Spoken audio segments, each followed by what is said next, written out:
لله على نعمائه الشاملة وآلائه الكاملة، والصلاة والسلام على سيد محمد المصطفى وعلى آله المجتبى، اما بعد۔ حضرات سامعین کرام، محترم و معزز و مکرم میرے دینی و ایمانی بھائیوں، پچھلے جمعے میں نے امت کے ساتھ آنے والے حالات، امت کے ساتھ آنے والے مسائل اور حضور اکرم صلی اللہ علیہ وسلم کی پیشین گوئیاں جو اس وقت اپنے اپنے وقت پر بالکل فٹ آتی جا رہی ہے، اس تعلق سے بات کی تھی، اور اس سلسلے میں حضرت علی رضی اللہ تعالیٰ عنہ کی روایت کی ہوئی ایک لمبی حدیث جس کے اندر 15 برائیوں کا تذکرہ ہے، میں نے ان 15 برائیوں میں سے 3 برائیوں پر کچھ روشنی ڈالی تھی اور 12 برائیاں باقی ہیں۔ کوشش کرتا ہوں کہ ان 12 برائیوں پر آج کچھ روشنی ڈالوں۔ ان 15 برائیوں میں سے چوتھی برائی یہ ہے کہ آدمی اپنی بیوی کی اطاعت کرے گا، اطاع الرجل زوجتہ، کہ آدمی اپنی بیوی کی اطاعت کرے گا، اس کی فرمانبرداری کرے گا، اس کی کہا مانے گا، اور اپنے معاملات اور اپنے اختیارات اس کے سپرد کرنے کی کوشش کرے گا۔ یاد رکھیے، آدمی جب اپنے معاملات اور اپنے اختیارات اپنی بیوی کے سپرد کرنے لگے تو دھیرے دھیرے وہ بیوی آگے چل کر اپنے گھر والوں کے اختیارات اور تصرفات اپنے ہاتھ میں لینے کی کوشش کرے گی اور اس کے اوپر حکومت کرنے کی کوشش کرے گی۔ عورتوں کو اللہ پاک نے جو مقام عطا کیا ہے، ارشاد ربانی ہے، الرجال قوامون علی النساء، کہ مردوں کو اللہ پاک نے عورتوں کا حاکم بنایا ہے اور عورتوں کو محکوم بنایا ہے، تو عورتوں کو محکوم ہی بنا رہنے دیجئے، اسے حاکمہ بنانے کی کوشش مت کریے، ورنہ ایک دن آگے چل کر وہ اپنے گھر والوں کے اوپر حکومت کرنے کی کوشش کرے گی اور اپنے گھر والوں کے اختیارات اور تصرفات اپنے ہاتھ میں لینے کی کوشش کرے گی اور مالکہ بن بیٹھے گی، جس کی وجہ سے گھر کے اندر پھر ان بن تو اور میں ہونے لگتا ہے، یہاں تک کہ لڑائی جھگڑا اور فتنہ فساد کی نوبت تک آ جاتی ہے۔ تو یہ چوتھی برائی ہے۔ 5ویں برائی یہ ہے کہ آدمی اپنے ماں کی نافرمانی کرے گا، عق امہ، آدمی اپنی ماں کی نافرمانی کرے گا، یعنی بیوی کی تو اطاعت کرے گا لیکن ماں کی نافرمانی کرے گا، بیوی کو خوش کرنے کے لیے وہ کام کرے گا جس میں ماں کی نافرمانی ہو رہی ہو۔ مثلا ایک کام بیوی کرنے کے لیے کہہ رہی ہے اور ماں منع کر رہی ہے، تو آدمی اپنی ماں کی کہا تو نہیں مانے گا، اس کی فرمانبرداری تو نہیں کرے گا، اپنی بیوی کی اطاعت کرے گا، اس کی فرمانبرداری کرے گا اور اس کو خوش کرنے کے لیے وہ کام کرے گا جس میں ماں کی نافرمانی ہو رہی ہو۔ آج کے ہمارے جوان طبقہ کا حال یہی ہے کہ جب تک آدمی شادی نہیں کرتا ہے اس وقت تک تو اپنے ماں باپ کے ساتھ رہنا پسند کرتے ہیں، لیکن جو ہی شادی کر لیتا ہے تو اپنی بیوی کے ساتھ مل کر اپنے ماں باپ کے اوپر ظلم و زیادتیاں کرنے لگتے ہیں، ان کی نافرمانی کرتے ہیں، ان کے ساتھ گھناؤنی حرکتیں کرنے لگتے ہیں۔ ہم اس ماں کے اوپر ظلم و زیادتی کیسے کرتے ہیں؟ اس ماں باپ کی نافرمانی کیسے کرتے ہیں جس ماں نے 9 ماہ اپنے پیٹ کے اندر رکھا، جس ماں نے 2 سال تک دودھ پلایا، جس ماں نے پیدائش کے وقت اتنی سخت تکلیفیں اٹھائی کہ ہم اور آپ اس کا احساس نہیں کر سکتے۔ یاد رکھیے، ماں باپ کے ساتھ ظلم و زیادتی کرنا، ان کی نافرمانی کرنا اور ان کے ساتھ گھناؤنی حرکتیں کرنا، یہ اکبر الکبائر یعنی گناہ کبیرہ میں سے سب سے بڑا گناہ ہے۔ ایک مرتبہ حضور اکرم صلی اللہ علیہ وسلم نے تمام صحابہ کرام کو مخاطب کرتے ہوئے فرمایا کہ میں تمہیں سب سے بڑا گناہ کیا ہے نہ بتلاؤں؟ صحابہ کرام نے عرض کیا، یا رسول اللہ ضرور بتلائیے۔ آپ صلی اللہ علیہ وسلم نے فرمایا کہ سب سے بڑے گناہ 3 ہیں۔ اشراک باللہ، پہلا گناہ اشراک باللہ، یعنی اللہ کے ساتھ کسی کو شریک قرار دینا، اللہ کی عبادت میں کسی کو اس کا ہمسر اور اس کا برابر قرار دینا یہ سب سے بڑا گناہ ہے۔ اور دوسرا سب سے بڑا گناہ یہ ہے کہ آدمی اپنے ماں باپ کے ساتھ ظلم و زیادتی کرے، ان کی نافرمانی کرے، ان کے ساتھ گھناؤنی حرکتیں کرے، یہ دوسرا سب سے بڑا گناہ ہے۔ اور تیسرا سب سے بڑا گناہ یہ ہے کہ آدمی جھوٹی گواہی دے اور جھوٹ بولے، اس لیے کہ جھوٹی گواہی دینے سے اور جھوٹ بولنے سے آدمی ہر گناہ کا مرتکب ہو سکتا ہے۔ تو اس حدیث پاک کے اندر ماں باپ کی نافرمانی کرنا اتنا ہی بڑا گناہ قرار دیا گیا ہے جتنا کہ اللہ کے ساتھ کسی اور کو شریک کرنا،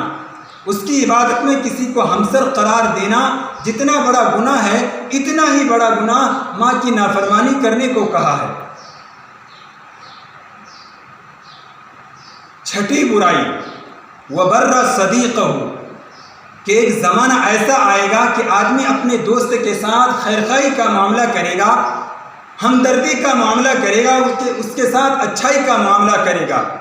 ساتویں برائی یہ ہے کہ آدمی اپنے باپ کے ساتھ سختی کے ساتھ پیش آئے گا، اس کے ساتھ ظلم و زیادتی کرے گا، یعنی اپنے دوست کے ساتھ تو اچھا معاملہ کرے گا، خیرخواہی کا معاملہ کرے گا، دوستی کا لحاظ رکھے گا، لیکن اپنے باپ کے ساتھ ابوت کا لحاظ نہیں کرے گا، اس کے ساتھ سختی کے ساتھ پیش آئے گا، ظلم و زیادتی کے ساتھ پیش آئے گا۔ قرآن کریم کے اندر اور احادیث پاک کے اندر ماں باپ کے ساتھ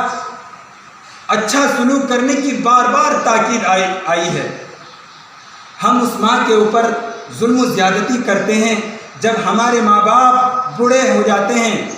تو اس ماں باپ کے اوپر ظلم و زیادتی کرنے لگتے ہیں، ان کے ساتھ ناانصافیاں کرنے لگتے ہیں، ان کی نافرمانی کرنے لگتے ہیں، اور انہیں باتوں میں جھڑکتے ہیں، انہیں ڈانٹتے ہیں اور ڈپٹتے ہیں، حالانکہ قرآن کریم کے اندر ماں باپ کو اف کہنے سے بھی منع کیا گیا ہے۔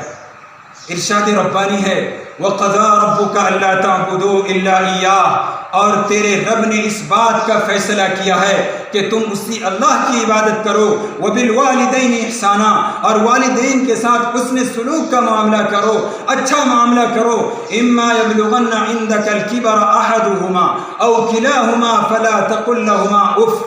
اگر تمہارے سامنے تمہارے ماں باپ میں سے کوئی ایک یا دونوں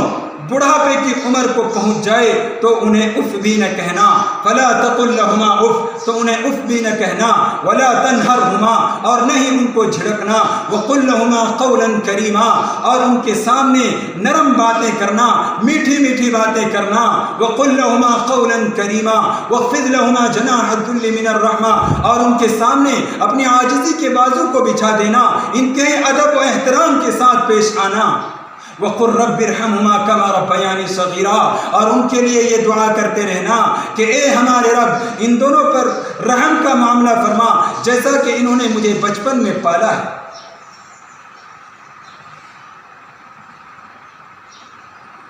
آٹھویں برائی وَارْتُفِعَتِ الْأَصْوَاتُ فِي الْمَسَاجِدِ، کہ ایک ایسا زمانہ آئے گا کہ مساجد کے اندر شور کیے جائیں گے، شور و غل کیا جائے گا۔ مسجدیں اس لیے بنائی جاتی ہیں تاکہ اس کے اندر اللہ کی عبادتیں کی جائے، قرآن کریم کی تلاوت کی جائے، ذکر و اذکار کیے جائیں، تسبیح و تحلیلات کیے جائیں، مگر لوگ ان چیزوں کو فراموش کر دیں گے، اپنی دنیاوی باتیں، دکان اور مکان کی باتیں، گھر کی باتیں، کھیت اور کھلیان کی باتیں سب مسجدوں میں آ کر کریں گے، اور شور و شغف کر کے نمازیوں کی نماز کے اندر خلل ڈالیں گے۔ نویں برائی وَكَانَ زَعِيمُ الْقَوْمِ أَرْذَلَهُمْ، کہ ایک ایسا زمانہ آئے گا کہ قوم کا لیڈر اور قوم کا نیتا وہ شخص ہوگا جو قوم کے اندر سب سے گھٹیا قسم کا آدمی ہوگا، جو سب سے کمینے قسم کا آدمی ہوگا، سب سے بدبخت قسم کا آدمی ہوگا۔ ایسا آدمی قوم کا لیڈر اور قوم کا نیتا بن کر ان کے سروں کے اوپر بیٹھ جائے گا اور ان پر حکمرانی کرنے کی کوشش کرے گا۔ 10ویں برائی اکرم الرجل مخافۃ شرہ، کہ آدمی کی عزت کی جائے گی، اس کا اکرام کیا جائے گا، اس کا اعزاز کیا جائے گا، اس کے شر سے بچنے کے لیے، اس کی برائی سے بچنے کے لیے، کہ اگر اس کی عزت نہیں کی گئی، اس کا اکرام نہیں کیا گیا، اس کا اعزاز نہیں کیا گیا، تو کل چل کر کسی نہ کسی فتنے کے اندر مبتلا کر ڈالے گا، کسی پریشانی کے اندر ڈالے گا۔ آج ہر گاؤں کے اندر ایسا ہوتا ہے، جو غنڈے قسم کے آدمی ہوتے ہیں لوگ اس سے ڈرتے ہیں کہ اگر اس کی عزت نہیں کی گئی، اس کا اکرام نہیں کیا گیا، اس کا اعزاز نہیں کیا گیا، تو کل چل کر کسی نہ کسی فتنے میں مبتلا کر دے گا، کسی پریشانی میں ڈال دے گا۔ اس لیے لوگ اس کی شر سے بچنے کے لیے، اس کی برائی سے بچنے کے لیے لوگ اس کی عزت کرتے ہیں، اس سے ڈرتے ہیں۔ 11ویں برائی وَغُرِبَتِ الْخُمُورُ وَشُرِبَتِ الْخُمُورُ، کہ شراب عام ہو جائے گی، شراب پی جائے گی۔ شراب کا پینا حرام ہے، ناجائز ہے، شراب کا پینا عیب ہے، لیکن ایک ایسا زمانہ آئے گا کہ شراب کو لوگ ایک دوسرے کے سامنے پئیں گے، اس کو پینا عیب نہیں سمجھیں گے، حرام نہیں سمجھیں گے، ہر ایک دوسرے کے سامنے پئیں گے۔ باپ اپنے بیٹے کے سامنے پیے گا، بیٹا اپنے باپ کے سامنے شراب پیے گا۔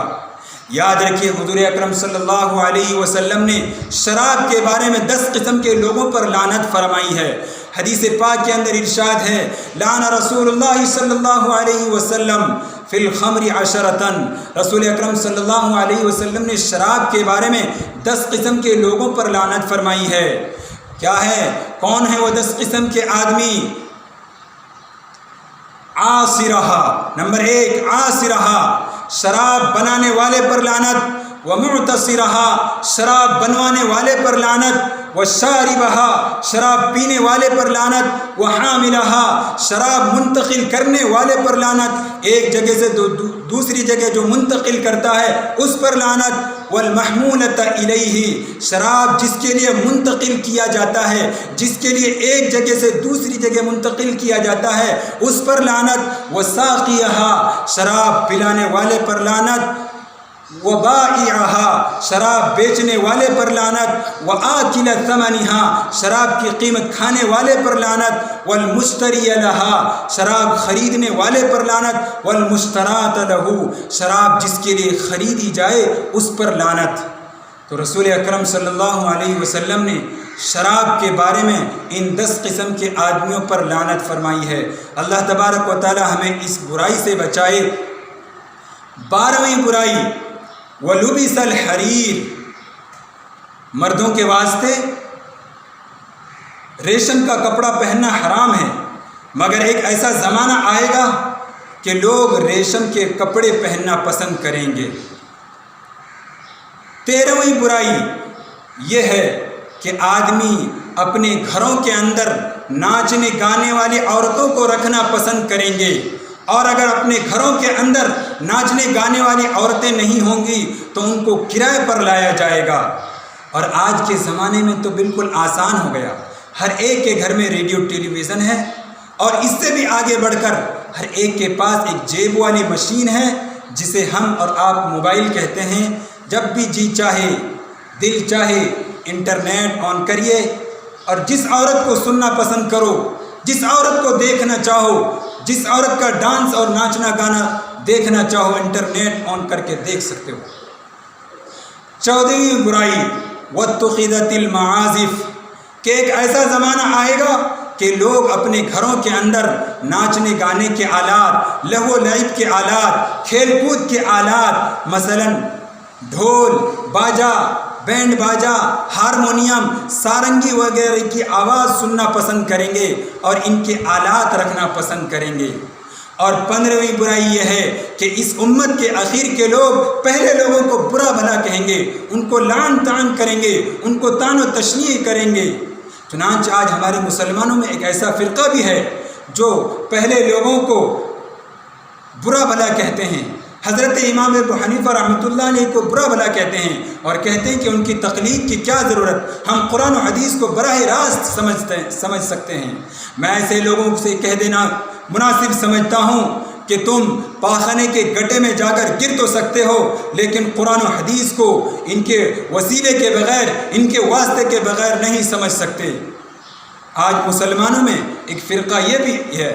فرقہ رافضیہ، جو حضرت صحابہ کرام کو برا بھلا کہتے ہیں، ان کو لعن طعن کرتے ہیں، ان کو گالی گلوچ کرتے ہیں، مثلا حضرت ابوبکر صدیق رضی اللہ تعالی عنہ کو، حضرت عمر رضی اللہ تعالی عنہ کو برا بھلا کہتے ہیں، ان کو لالچی اور حریص کہتے ہیں، اور کہتے ہیں کہ یہ خلافت کے مستحق نہیں تھے،